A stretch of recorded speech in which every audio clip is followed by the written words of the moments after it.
last time I shared, last Shabbat, we talked about the books or works that were considered um, deuterocanonical or apocrypha, as we commonly know it.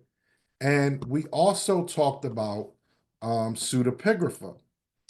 And we learned that deuterocanonical means, or deuterocanon means, of or relating to the second canon.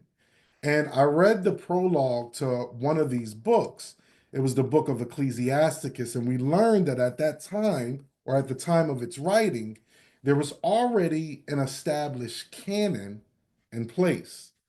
And what that tells us is, at a minimum, the book of Ecclesiasticus, if not some or most of the deuterocanonical works, they should not be considered canon. Now, this does not mean that they are not useful. It just means that they should follow the guidelines of what Torah tells us about additional works. Let's revisit Deuteronomy 18:20 through 22. It says, "But the prophet which shall presume to speak a word in my name, which I have not commanded him to speak, or that shall speak in the name of other deities, even that prophet shall die. And if thou say in thine heart, how shall we know the word which Yahuwah have not spoken? When a prophet speaketh in the name of Yahuwah, if the thing follow not, nor come to pass, that is the thing which Yahuwah have not spoken. But the prophet have spoken it presumptuously. Thou shalt not be afraid of him." And I mentioned last week that that word afraid there means to not lend an ear to him. All right. So any person or work, for that matter, that is attempting to speak or present a word in Yahuwah's name, they must be 100% accurate, and they must align with the thing that Yahuwah has already spoken, which is Torah. Any book we read, any word we are given, any speech or doctrine that we hear must be judged against what Torah says and not the other way around. Now, one of the ways we do this is by studying to show ourselves approved. If we are not spending time in Yahuwah's word, then we are possibly ill prepared to spot when something is off.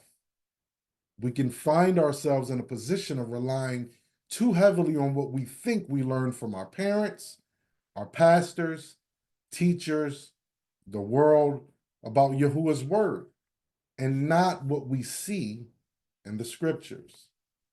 This can be likened to believing and adopting things that are traditions of men. Now, in part one of this message, we covered the book of Enoch. And what we learned is that it's not plausible nor probable to believe that Enoch authored the book that bears his name. And that is because the book mentions locations that would have not been known to Enoch, coupled with the oldest fragments of this book being in Aramaic, plus the fact that Aramaic was not a language that was spoken until around 900 BC. All of this means that this book is to be rightly placed in the category of pseudepigrapha, which again means falsely attributed. Now, although there are hundreds of examples we could find in the book of Enoch, we looked at a few instances where the book contradicts Torah. Now, Romans 5, it tells us that sin was the result of one man, whom we knew to be Adam. But the book of Enoch in chapter 10 says that the Most High tells the angels that sin was the result of what Azazel taught men, and that all sin should be ascribed to him. It then later contradicted itself in chapter 97 by saying that man created sin. Now, in Genesis 4, we learned that Tubal-Cain was an instructor of every artificer in brass and iron. And in the book of Enoch, it said that Azazel taught men the workings of metal. Problem is, Tubal-Cain lived hundreds of years before the so-called fallen angels decided to descend on earth. And in Enoch 71, we found the most damning and blasphemous information ever, as the book of Enoch says that the Most High tells Enoch that he is the Son of Man who was born unto righteousness. With this statement, the book of Enoch is claiming that Enoch is or was the Messiah. And I informed you that a lot of the newer versions of Enoch try to change the wording of this passage. So I showed you the oldest copy that I could find, which was the 1883 version translated by Richard Lawrence. In this copy, you can clearly see the affirmation that the book of Enoch proposes. Now, I also mentioned that the oldest fragments of this book were found in Qumran amongst the Essene community.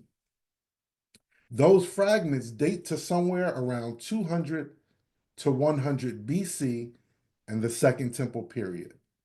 Again, this in itself bears witness against the book being written by Enoch.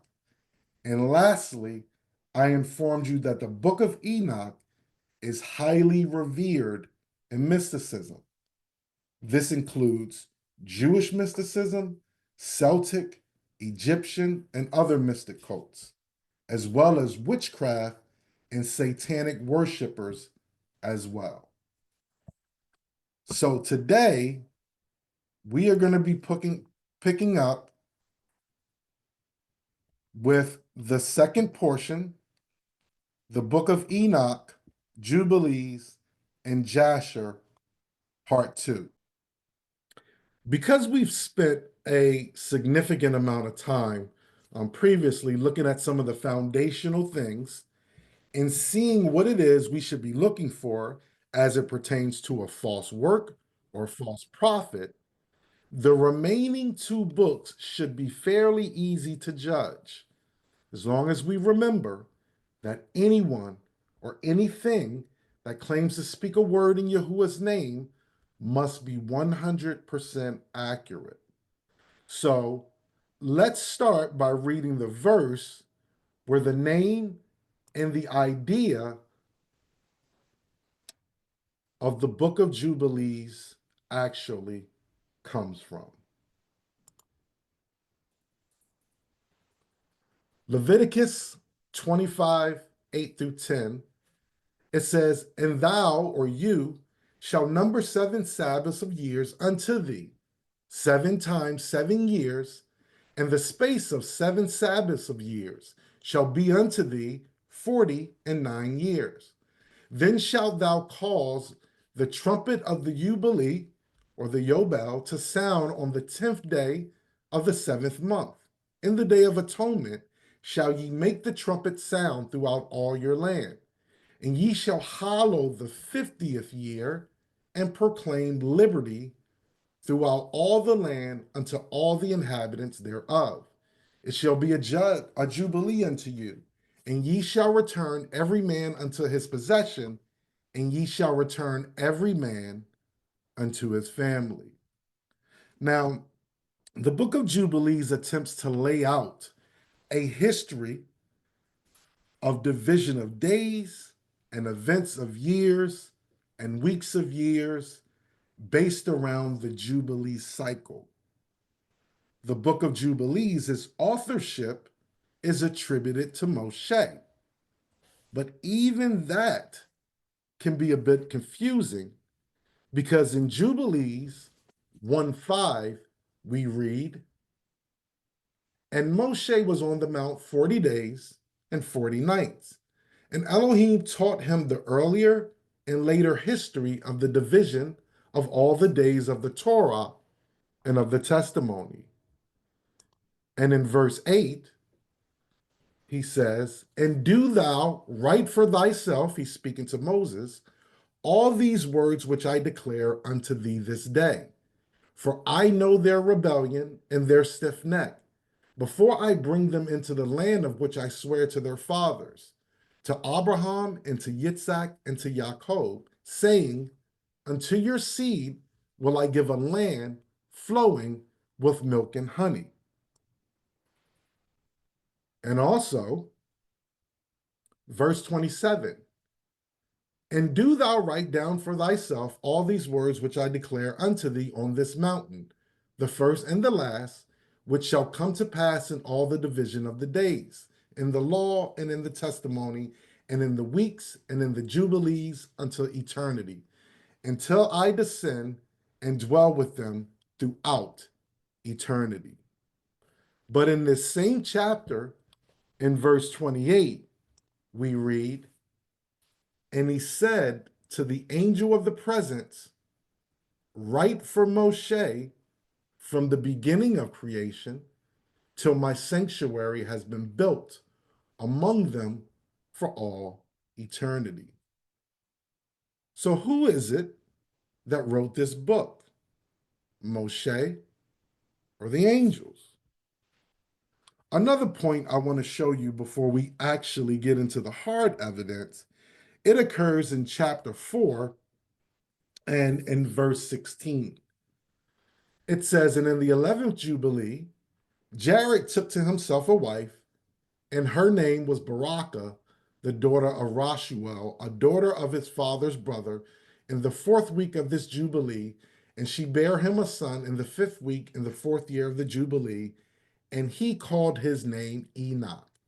And he was the first among men that are born on earth who learned writing and knowledge and wisdom, and who wrote down the signs of Shamayim, or heaven, according to the order of their months in a book, that men might know the seasons of the years according to the order of their separate months. Now, we read about Jared taking a wife whose name was supposedly Barakah, the daughter of Rashual. The Bible, it never mentions Jared's wife. It never names her. And again, we see that she bare unto him Enoch. And verse 17 tells us he was the first to learn writing, and he learned knowledge and wisdom, and that he wrote down the signs of Shamayim in a book. Verse 18, and I'm not going to read it, but we can see it here. It says he recounted the weeks of Jubilees, days of years, orders of months, and Sabbaths of years. And in verse 19, we read, and what was and what will be, he saw in the vision of his sleep, as it will happen to the children of men throughout their generations until the day of judgment.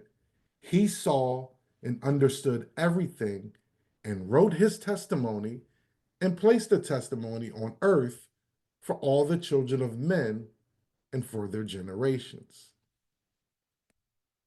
The information that we get in these few verses that we looked at from the writer of Jubilees, what it is telling us is that the book of Enoch was already known and in existence prior to this book being written. This is a huge problem, as we have already seen that the book of Enoch did not exist until the time of the Second Temple period.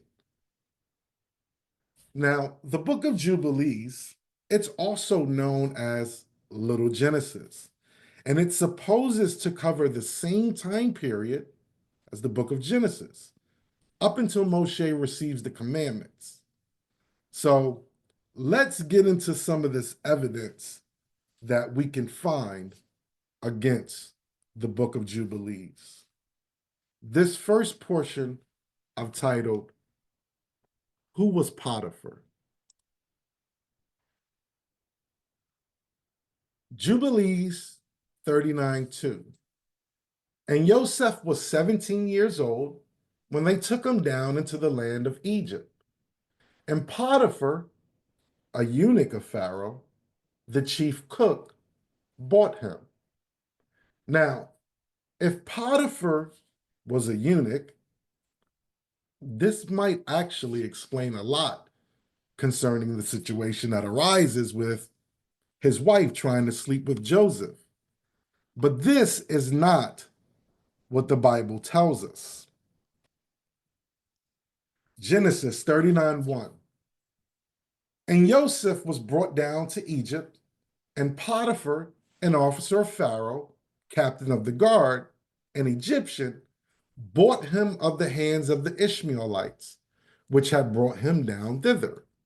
Now, the Bible tells us that Potiphar was an officer and that he was also captain of the guard, which makes sense when you learn that Joseph gets thrown into prison and you find out that Potiphar is the captain of the guard of the prison over Joseph while he's in prison. Now, I personally can't imagine a chief cook, as Jubilees would suggest, being responsible for prisoners.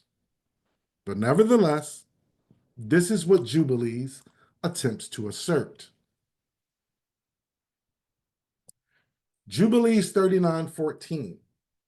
And he remained there 2 years. And in those days, Pharaoh, king of Egypt, was wroth against his two eunuchs, against the chief butler and against the chief baker.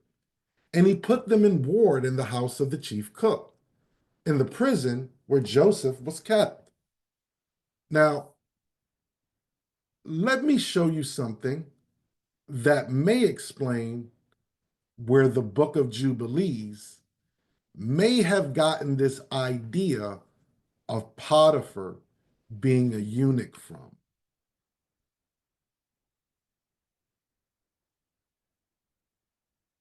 The Babylonian Talmud, Sota 13b. It says the continuation of, and if you guys have never read the Talmud or been exposed to the Talmud, a lot of it is commentary of people talking. So the way it may read, you gotta kind of look in between the lines. But anyway, it says the continuation of that verse states, and Potiphar, an officer of Pharaoh's, the captain of the guard, an Egyptian, brought him from the hand of the Ishmaelites, who had brought him down there.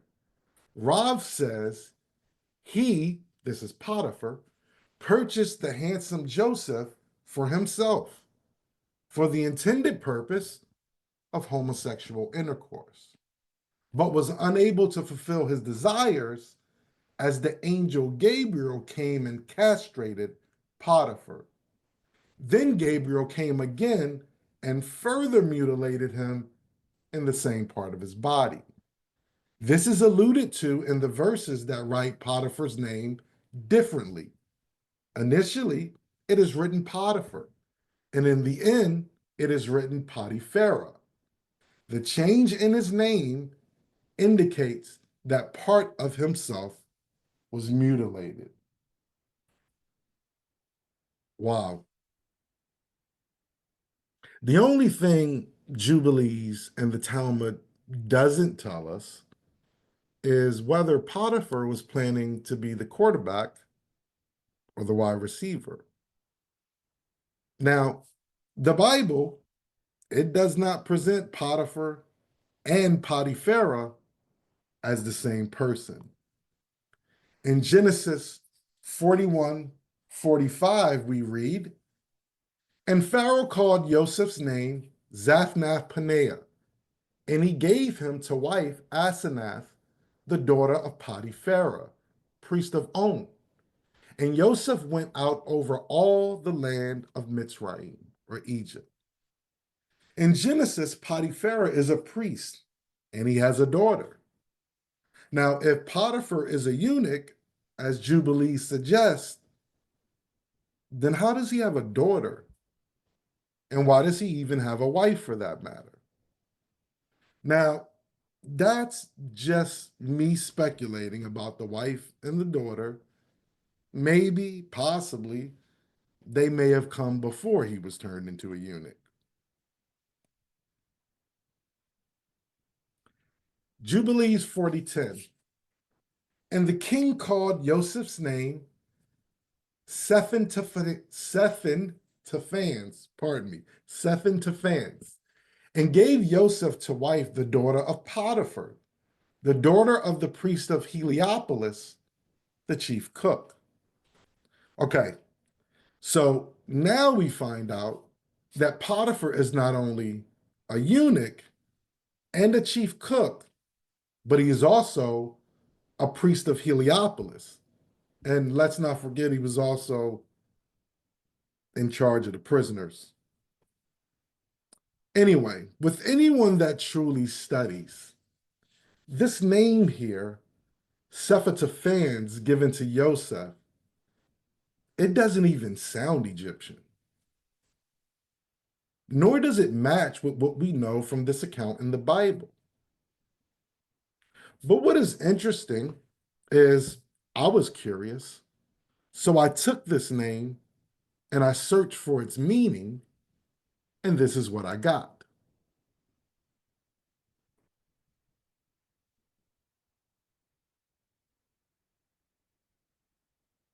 Now, it is pretty much showing you that the origin of this name is Greek, and it derives from Stephanos.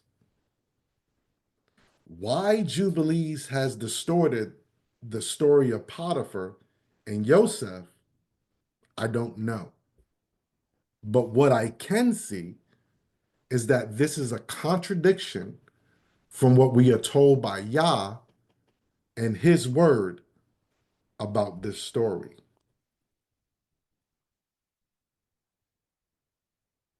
Strike number one. Now, let's talk about Mastema. Mastema appears several times in the book of Jubilees. And in Jubilees 17, 15 through 17, we read, "And it came to pass in the seventh week, in the first year thereof, in the first month in this Jubilee, on the 12th of this month, there were voices in heaven regarding Abraham, that he was faithful in all that he told them, and that he loved Yahuwah, and that in every affliction he was faithful. And the prince Mastema came and said before Elohim, Behold, Abraham loves Yitzhak his son, and he delights in him above all things else. Bid him offer him as a burnt offering on the altar, and you will see if he will do this command, and you will know if he is faithful in everything wherein you do try him. And Yahuwah knew that Abraham was faithful in all his afflictions, for he had tried him through his country and with famine, and he had tried him with the wealth of kings, and had tried him again through his wife, when she was torn from him, with circumcision, and had tried him through Ishmael and Hagar, his maidservant, when he sent them away." Now, Jubilees presents Yah as conceding to the suggestion of Mastema, even though we read in verse 16 that Yah knew Abraham was faithful in all of his affliction. Now, we all know that this is not why or how this event took place, according to the Bible. The story in the Bible is presented to us as Abraham being ahad and faithful in everything Yah asked of him, even in offering his son as a sacrifice, as this is given to us as an example of what Yah will need to do with his only begotten son for us. Nevertheless, even though Jubilees is off here, this is not the emphasis of where I am going. In Jubilees 48, Yah is speaking to Moshe, and he says, "And you thyself knowest what he spake unto thee on Mount Sinai, and what Prince Mastema desired to do with thee when thou was returning into Mitzrayim, on the way when thou didst meet him at the lodging place. Did he not with all his power seek to slay thee and deliver the Egyptians out of thy hand when he saw that thou was sent to execute judgment and vengeance on the Egyptians? and I delivered thee out of his hand.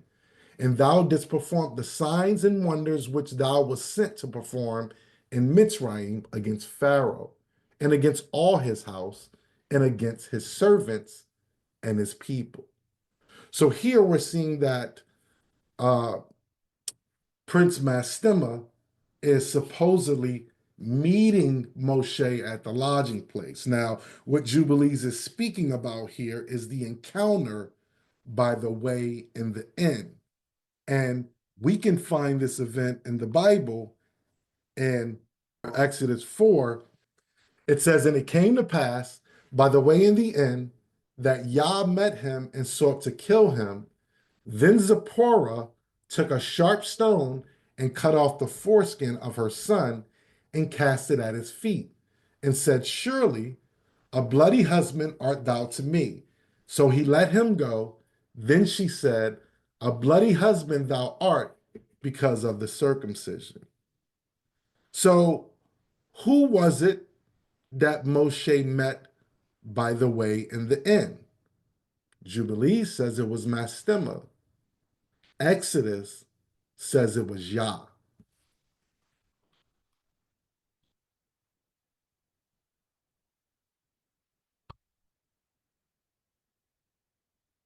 Strike two.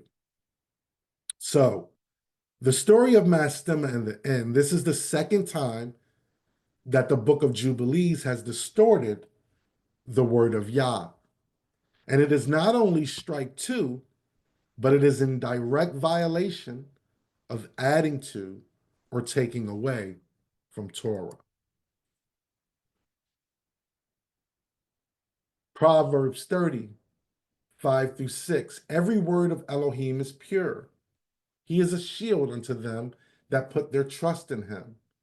Add thou not unto his words, lest he reprove thee, and thou be found a liar. Oh, I almost forgot to give you the extra witness from the Talmud for this event. Babylonian Talmud, Nedarim 32a. Because he was occupied with lodging first and did not immediately perform the mitzvah of circumcision as it is stated, and it came to pass on the way at the lodging place, it was not Moshe our teacher that Hasatan wanted to kill, but rather that infant who was not circumcised. As it is stated, surely a bridegroom of blood are you to me. Go out and see. Who does it make sense would be the one that is called the bridegroom in this instance? You must say this is the infant, since he is the one who entered the covenant of Abraham by means of the circumcision.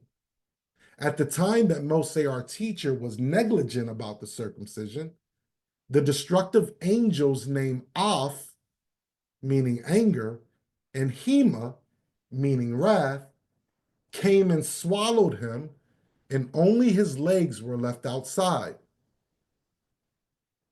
I'll give you a minute to digest that. Immediately, Zipporah took a flint and cut off the foreskin of her son, and immediately he let them alone, or he let him alone. I'll leave you with no extra commentary to that, as I'm sure you can see it for yourself.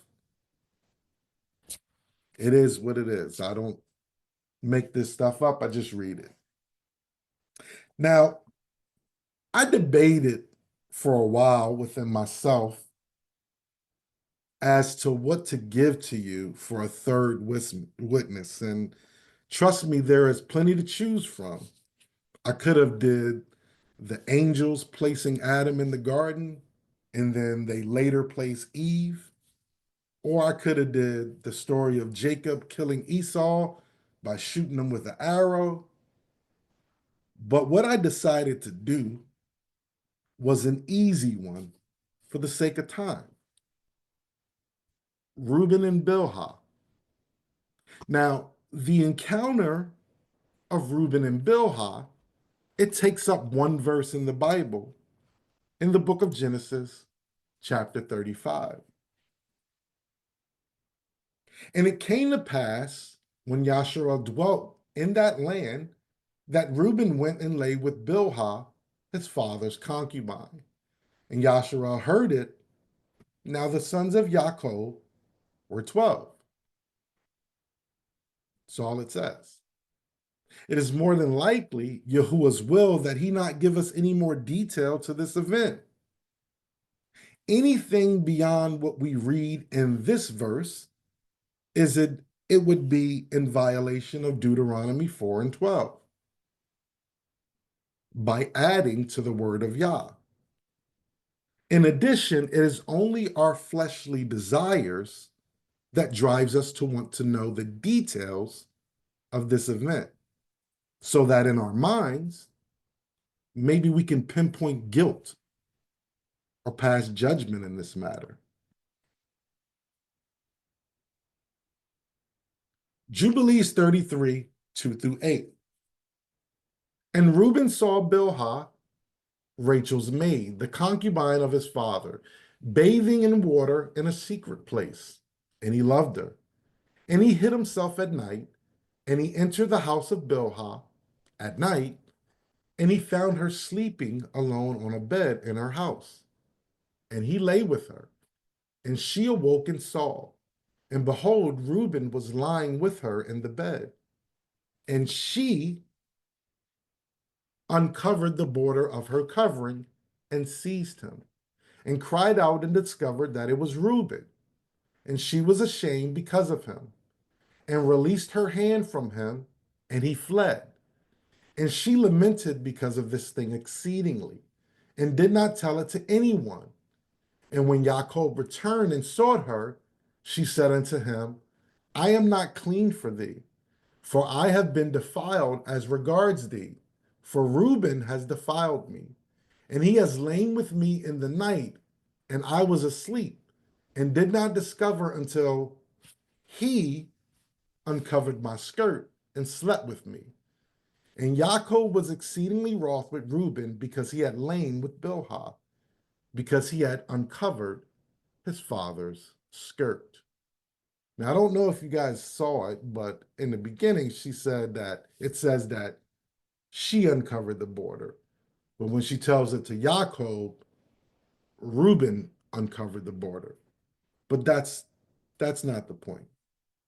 Jubilees in their rendition of Reuben and Bilhah is already a witness against itself by adding to the word of Yah. But as I've done with the previous two witnesses, let me give you a bit more to show you how far man will go with their perversion of Yah's word.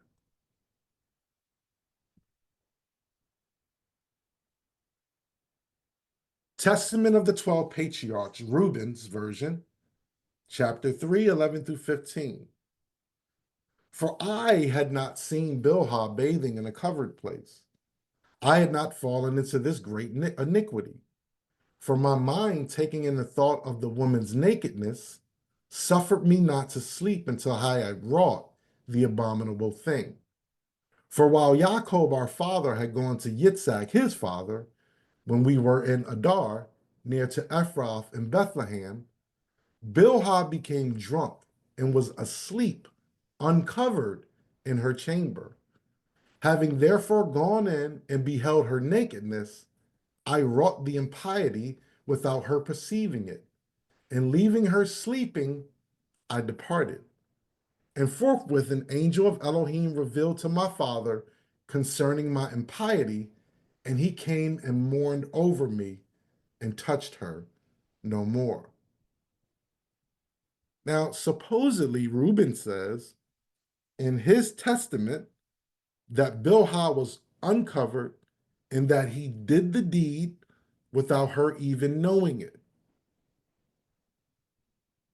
I'm not sure how that is possible, but the Testament of Reuben is guilty of the same thing as the Book of Jubilees, and it bears witness against the Jubilees account.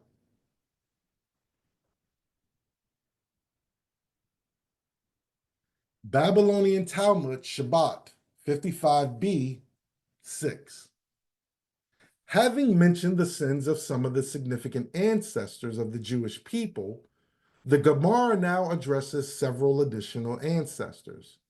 Rabbi Shmuel bar Nachmani said that Rabbi Yonatan said, so Rabbi Nachmani said that Rabbi Yonatan said, anyone who says that Reuben sinned with Bilhah is nothing other than mistaken, as it is stated, and it came to pass when Yasharel dwelt in that land that Reuben went and lay with Bilhah his father's concubine, and Yasharel heard of it. Now the sons of Jacob were 12. The fact that the Torah stated the number of Jacob's sons at that point in the narrative teaches that even after the incident involving Bilhah, all of the brothers were equal in righteousness. Apparently, Reuben did not sin. How then do I establish the meaning of the verse? And he lay with Bilhah, his father's concubine. The plain understanding of the verse indicates sin. This verse teaches that Reuben rearranged his father's bed in protest of Jacob's placement of his bed in the tent of Bilhah and not in the tent of his mother Leah after the death of Rachel. And the verse ascribes to him liability for his action as if he had actually lain with Bilhah. Now, according to the Talmud, Reuben did not sin. He just rearranged his father's bed.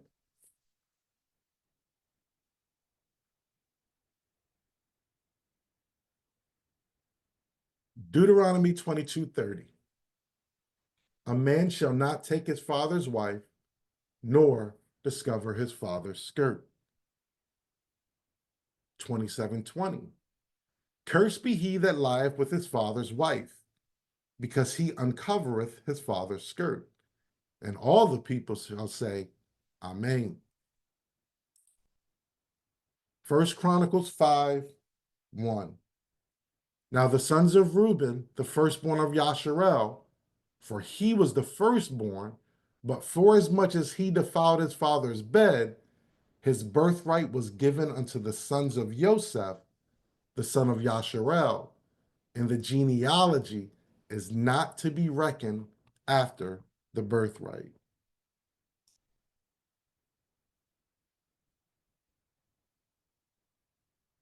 Strike three.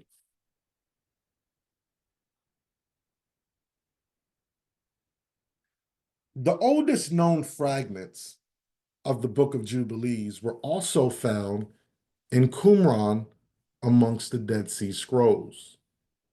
The fragments that were found were written in Hebrew, and it is believed that is because Jubilees was written by either a Pharisee or a Tanakh.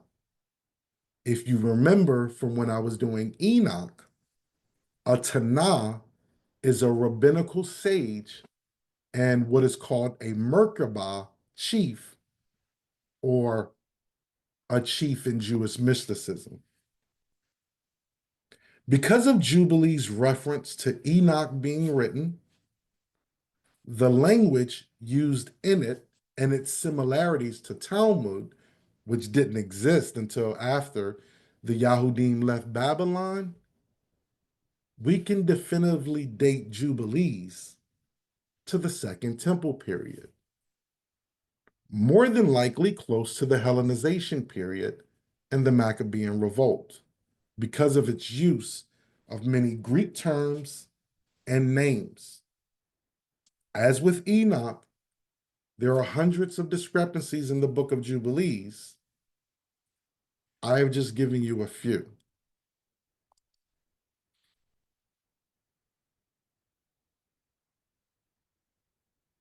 The Book of Jasher.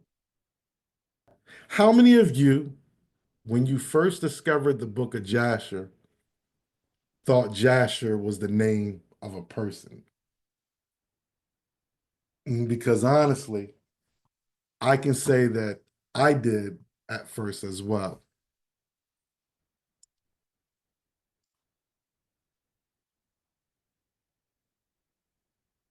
Jasher or Yashar in Hebrew, as most of us know, is H3477. And we can see from the slide that it is an adjective. That is going to be important for you to remember. Yashar is an adjective. Now, Yashar means straight, just, righteous, well pleased, upright. So I have a question. In the Bible, who do we see that is described as being Yashar or righteous? Noah, Abraham, Yitzhak, Jacob, Joseph, Moshe, Joshua, the prophets, Yahusha. Would you describe these as being upright, straight, just, or righteous? I think I would.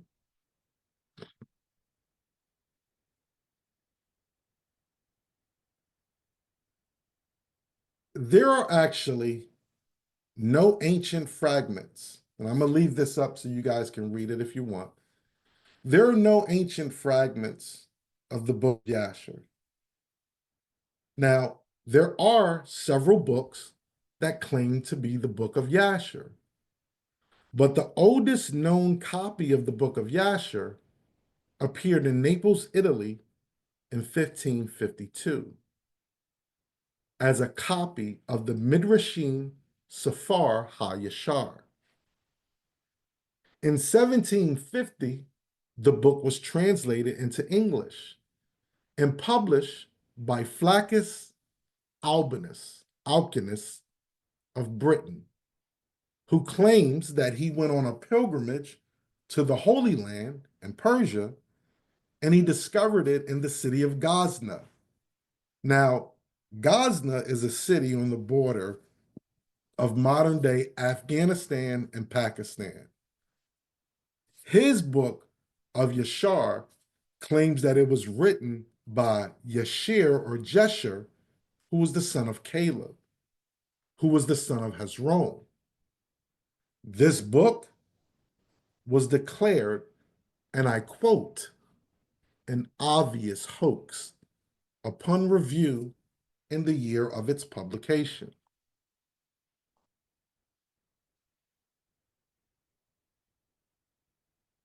Now, the printer, Jacob Leave, he was sentenced to 3 years hard labor for writing, printing, and publishing a pamphlet of the work, as it was declared to be a most blasphemous book. And that was because it denied the divinity of Mashiach. Now, in 1829, a revised and an enlarged edition of this book of Jasher, it was published. And again, it provoked attacks against it. Finally, a reproduction of the 1829 edition of the book of Jasher was published in 1934 by the Rosicrucians. Now, for those who do not know who the Rosicrucians are, their official name is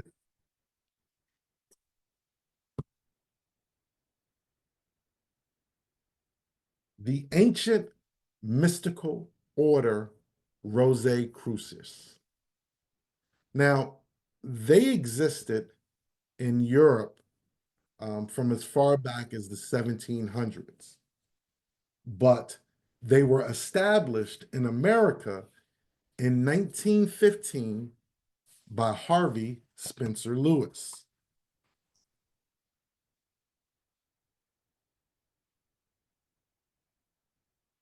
Now, Harvey Spencer Lewis, Mr. Lewis, he was a known occultist with an interest in Egyptology. And he also established a Rosicrucian Egyptian museum in San Jose, California.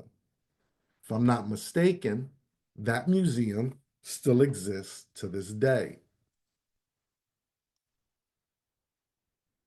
He also authored a few books, one of which is The Lemurians of Mount Shasta. Now, that book is based on the belief, which still exists today, that there is a race of people who live in California under Mount Shasta who are led by a spirit chief called Skell, who descended from heaven. He also authored The Mystical Life of Jesus, in which he plagiarized entire chapters of another book called The Aquarian Gospel of Jesus the Christ. Now, Lewis was also a believer in the swoon hypothesis, or it's sometimes called the swoon theory, which suggests that Yahusha did not die on the stake, but merely he just fell unconscious and was later revived in the tomb. And it is believed by those who believe the swoon theory or the swoon hypothesis that it is this revived Yahusha that the all the disciples and all the other people who saw him after his proposed death by crucifixion. It was this revived Jesus, as he states, that they saw.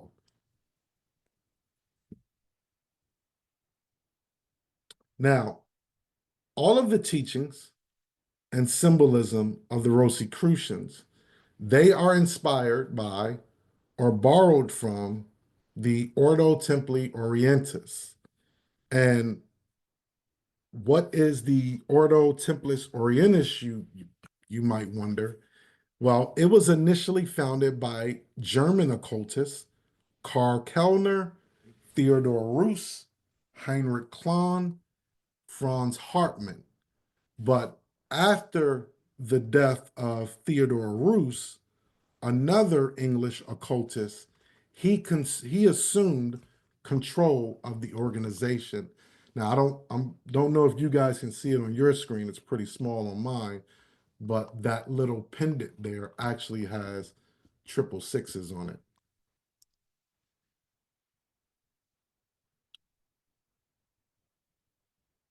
Now, Aleister Crowley, he assumed control of the OTO. Now, you guys may remember him from me when I was talking about Enoch and how Aleister Crowley used to practice Enochian magic. Now, Crowley, he has been described by a lot of people as the most evil human who has ever lived. And that's a tough title to live up to. As you can see on the screen, some call him evil incarnate, if you would. And you may know a quote that he made famous from his law of Thelema philosophy, which is, do what thou wilt. So I know that was a lot. And the reason I went through all of that extra stuff is because it is this book of Jasher that Harvey Spencer Lewis and the Rosicrucians pushed into publication, being inspired by the works of Aleister Crowley that we have today. And if that was not enough information for you, let's get into some of the passages and the evidence in the book of Jasher. The flood. Jasher 6:26. And the rain was still descending upon the earth, and it descended 40 days and 40 nights, and the waters prevailed greatly upon the earth. And all the flesh that was upon the earth or in the waters died, whether men, animals, beasts, creeping things, or birds of the air. And there only remained Noah and those that were with him in the ark. Now, Jasher says that all flesh that was on the earth or in the waters died. Now, putting or here instead of and is just bad English. Was it the flesh on earth that died, or was it the flesh in the waters? Nevertheless, the assertion that Jasher puts forth here is clear. Genesis 7:21 through 23. And all flesh died that moved upon the earth, both of fowl and of cattle and of beast and of every creeping thing that creepeth upon the earth, and every man, all in whose nostril was the breath of life, of all that was in the dry land, died. And every living substance was destroyed which was upon the face of the ground, both man and cattle, and the creeping things, and the fowl of Shamayim, and they were destroyed from the earth. And Noah only remained alive, and they that were with him in the ark. The Bible is very specific of informing us that all that was on dry land died. I don't feel like this is enough evidence for the flood to actually give the book of Jasher a strike. Let's add a little bit more to that before we judge. Jasher 2:5-6. And every man made his Elohim, and they bowed down to them, and the sons of men forsook the master all the days of Enoch and his children. And the anger of the master was kindled on account of their works and abominations, what they did in the earth. And the master caused the waters of the river Gihon to overwhelm them. And he destroyed and consumed them. And he destroyed the third part of the earth. And notwithstanding this, the sons of men did not turn from their evil ways. And their hands were yet extended to do evil in the sight of the master. Did you all know that there was a flood that happened before the flood that destroyed a third part of the earth? Where in the world is Jasher getting this story from? Well, let's see. Jerusalem Talmud, Shekalim 6:2. It is written, he said to me, these waters flow out to the eastern district. This is Lake Samconitis and descends to the lowlands. This is Lake Tiberias, and it comes to the sea. This is the Salt Sea, the sea of outgoing water. This is the Great Sea. And why is it called the Sea of Outgoing Water? For the two times it came out, once in the generation of Enoch, and once in the generation of the dispersal. Now, just so you know, dispersal there means the flood. So he's saying that water came out during the time of Enoch, and water came out later for the flood. Midrash Makita de Rabbi Yishmael 23. In the days of Enoch, the son of Sheph, then men and images were called profanely in the name of L space RD. I left that there so you guys could see how it's actually rendered in the Midrash, being rendered deities, whereupon Oceanus rose and flooded a third of the world. The LORD, as it were, telling them, you did a new thing and called. I too shall do a new thing, and I shall call to the waters of the sea. as it is written, he calls the water of the sea, etc. Legends of the Jews 1:3. And this is actually a Judaic book. It's not an additional book called Legends of the Jews. This is a part of the Judaic library. The name of the book is Legends, or the name of this volume is Legend of the Jews. The generation of Enoch were thus the first idol worshippers, and the punishment for their folly was not delayed long. Elohim caused the sea to transgress its bounds, and a portion of the earth was flooded. Tanakh commentary, Rashi, on Genesis 6:3. If you guys did not know, guys and gals, I apologize. If you did not know, Rashi is probably the most famous um, rabbi who gave commentary on the Tanakh. Some of you may know him as Rambam, but he is highly revered in Judaism. And he had this to say on Genesis 6:3. In those days, Rashi comments, in the days of the generation of Enosh, and also after that, although they witnessed the destruction of the generation of Enosh, when the ocean rose and flooded a third of the world, still they did not humble themselves and take a lesson from them. I guess we can see where the book of Jasher is drawing its inspiration from. What does the Bible say about this tactic? Titus 1:13-14. This witness is true. Wherefore, rebuke them sharply, that they may be sound in the faith, not giving heed to Jewish fables and commandments of men that turn from the truth.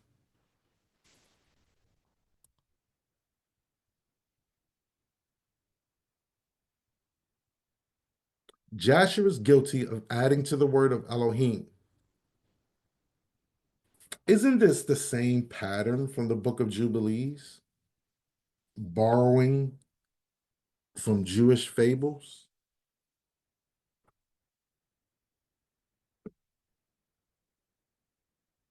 The death of Abel. And Cain hastened, rose up, and took the iron part of his plowing instrument, with which he suddenly smote his brother, and he slew him. And Cain split the blood of his brother Abel upon the earth. And behold, and the blood of Abel streamed upon the earth before the flock. Here, Jasher says that Cain took the iron part of his plowing instrument and smote it. Wait a minute. Now we have Cain using an instrument made of metal, iron in this case, hundreds of years before Tubal Cain became an instructor of metal, and possibly well over 1,000 years before Azazel taught men how to do it. We're really off to a good start here with Jasher. Genesis 4:8. And Cain talked with Abel his brother, and it came to pass when they were in the field that Cain rose up against Abel his brother and slew him. The Bible never mentions how Cain killed his brother Abel, other than to say that Cain rose up and slew him. Jasher again is guilty here of adding to the word of Yah. But maybe we can find out where Jasher got this idea from.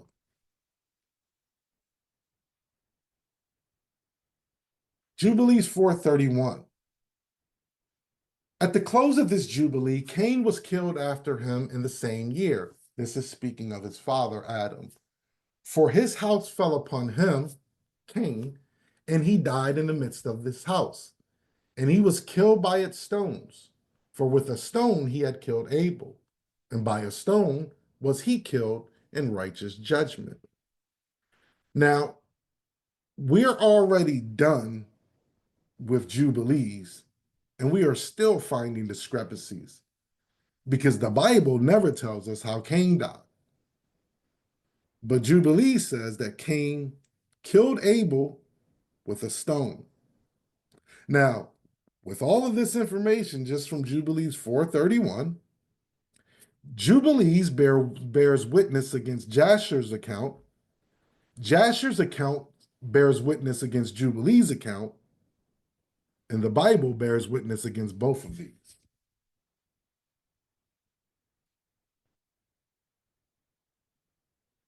Targum Jonathan on Genesis 4:8. Cain answered and said to Abel, there is no judgment and there is no judge.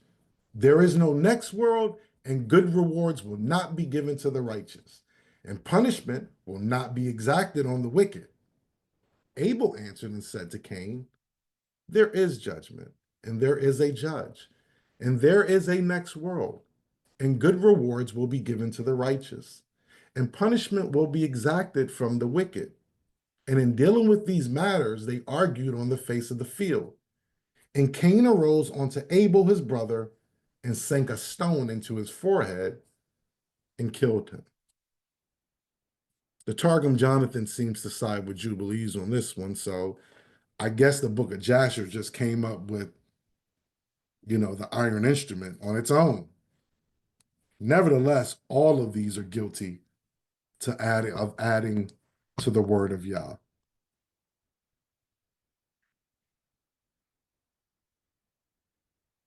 Strike two.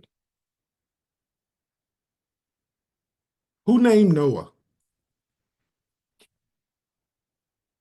Jasher 4:13 through 14. And the wife of Lamech conceived and bare him a son at that time and at the revolution of the year. And Methuselah called his name Noah, saying, the earth was in his days at rest and free from corruption. And Lamech his father called his name Menahem or Menahem, saying, this one shall comfort us in our works and miserable toil in the earth which Elohim had cursed. Here, Methuselah, Noah's grandfather, is the one who names Noah.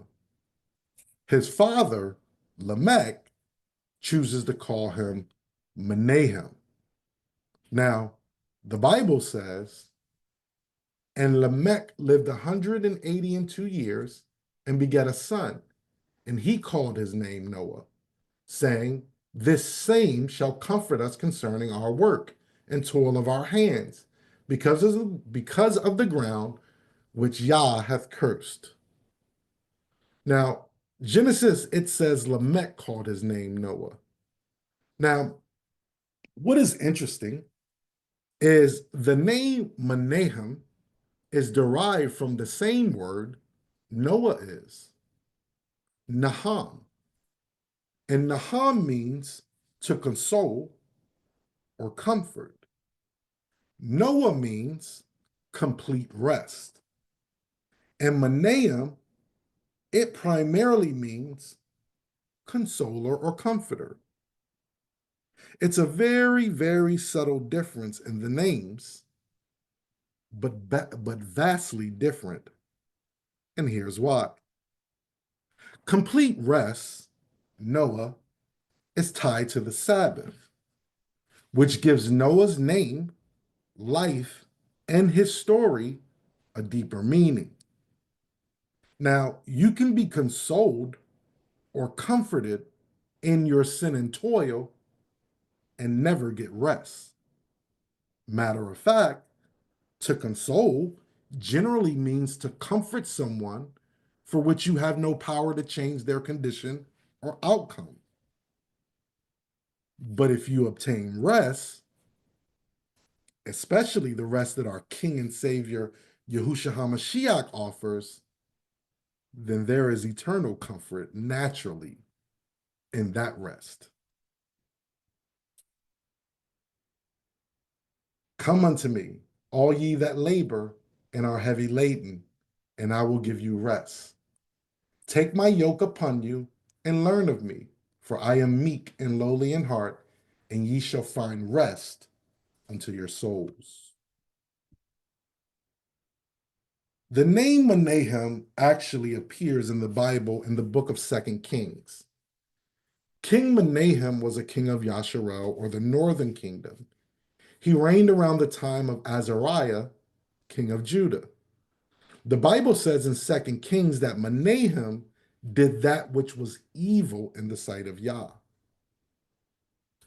Because Menahem smote all the people of Tipsha.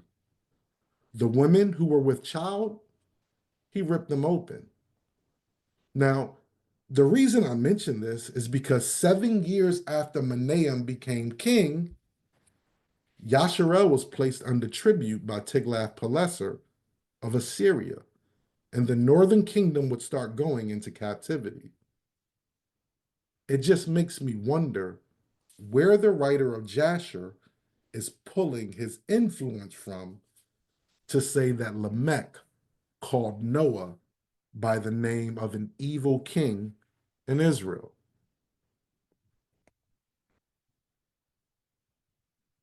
Nevertheless, Jasher is guilty of adding to the word of Yah.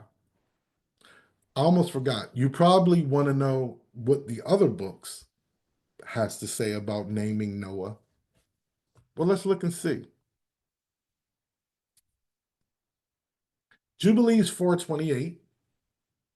And in the 15th Jubilee, in the third week, Lamech took to himself a wife, and her name was Betanos, the daughter of Barachiel, the daughter of his father's brother.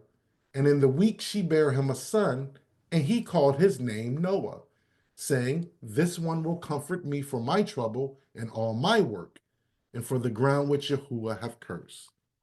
Okay, so Jubilee says that his father Lamech named him Noah. Enoch 106:13-18. Yea, there shall come great destruction over the whole earth, and there shall be a deluge and a great destruction for 1 year.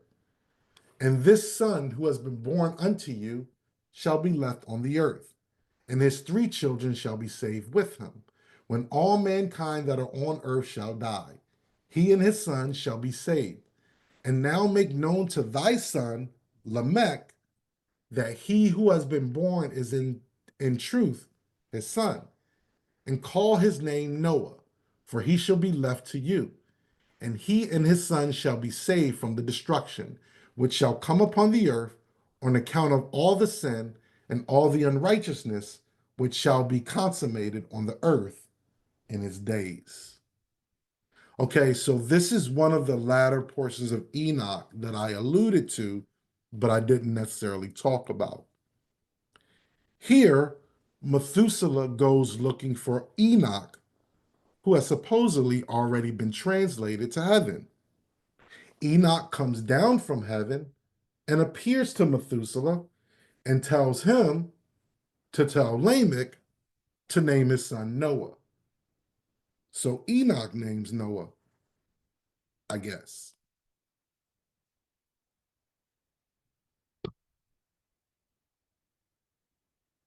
Tanakh commentary, Rashi, on Genesis 5:29. This will comfort us. He will ease from off us the toil of our hands. For unto Noah came, people had no agricultural instruments, and he prepared such for them. The earth had brought forth thorns and thistles when they sowed wheat, in consequence of the curse imposed by Adam Harishon. I didn't know Adam had a last name, but in the days of Noah, however, this ceased. This is what is meant by the word, we will be comforted. If, however, you do not explain it in this manner, but from the root to comfort, then the meaning you give to this expression, connecting it with the idea of consoling, will have no application to the name, and you will have to call him Muhammad. Listen, I can't make this stuff up. I'm just reading what it says. I don't know how old the name Muhammad is, but I definitely know it didn't exist in Noah's time. I'm just saying.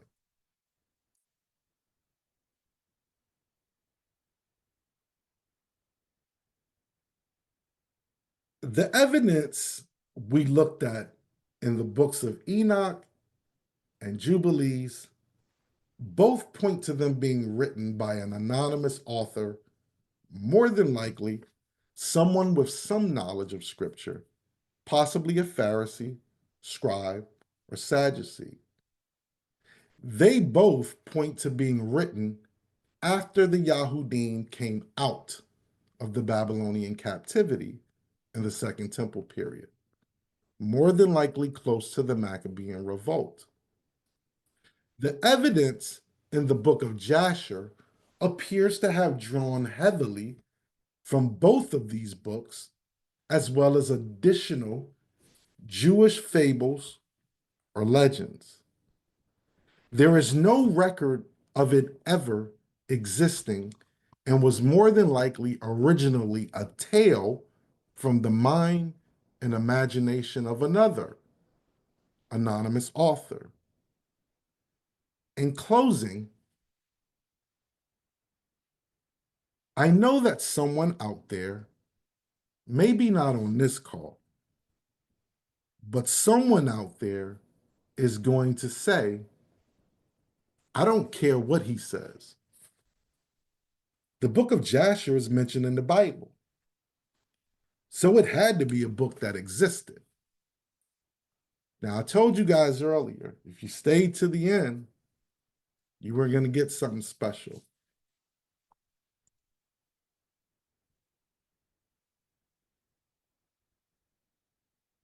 Well, for one, there are actually over 100 different books mentioned in the Bible that we have no record or evidence for. You don't have to believe me. You can search for yourselves. But trust me, I know. Let me first show you that, as with the first two books we covered, I also have copies of both books that claim to be the book of Jasher.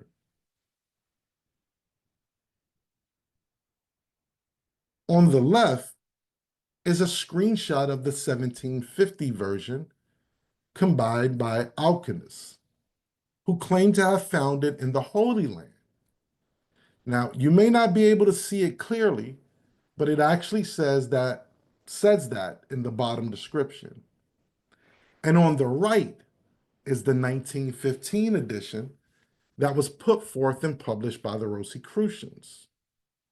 The one on the right actually shows the two places in the Bible where it mentions the book of Jasher. Let's read Joshua 10:13 first.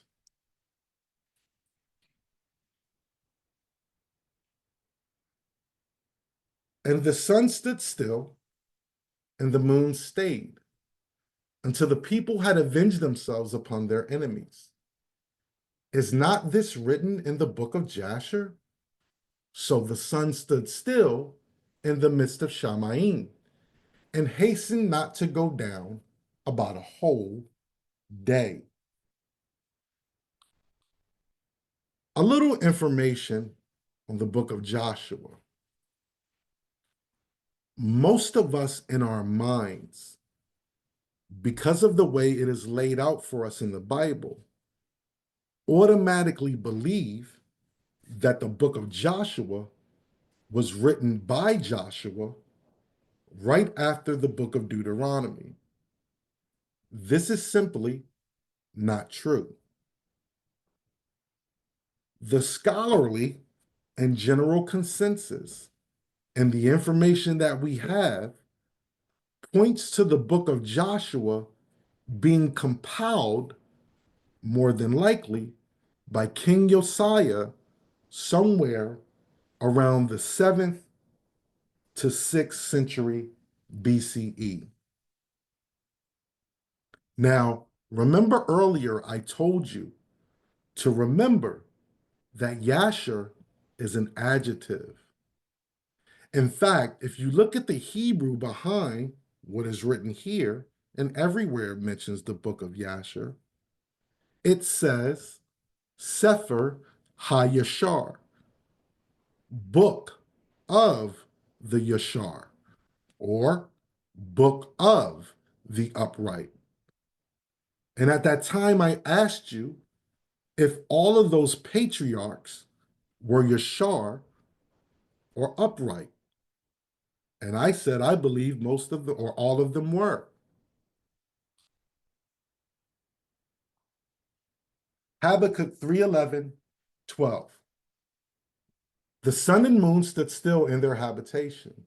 At the light of thine arrows they went, and at the shining of thy glittering spear. Thou didst march through the land in indignation.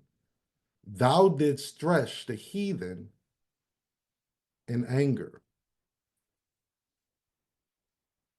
What the book of Joshua is referencing is the fact that the sun standing still and the moon staying is written in the book of the upright one, the Jasher. In this instance, Habakkuk is the Jasher. He is the upright one, in which it is written in his book. Now, when did Habakkuk live? Around the same time as King Josiah, somewhere around the 7th to 6th century BC. Let's look at the other mentioning of the book of Jasher in the Bible.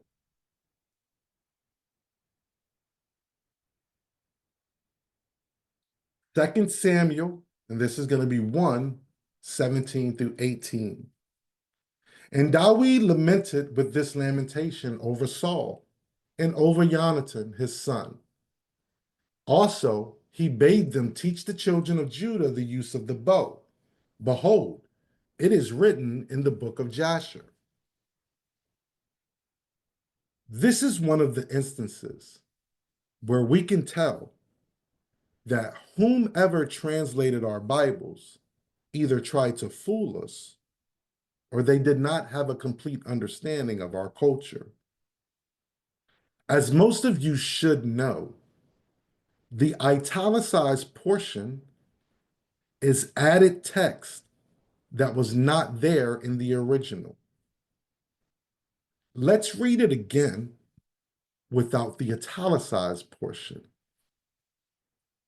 And David lamented with this lamentation over Saul and over Jonathan, his son. Also, he bade them teach the children of Judah the bow.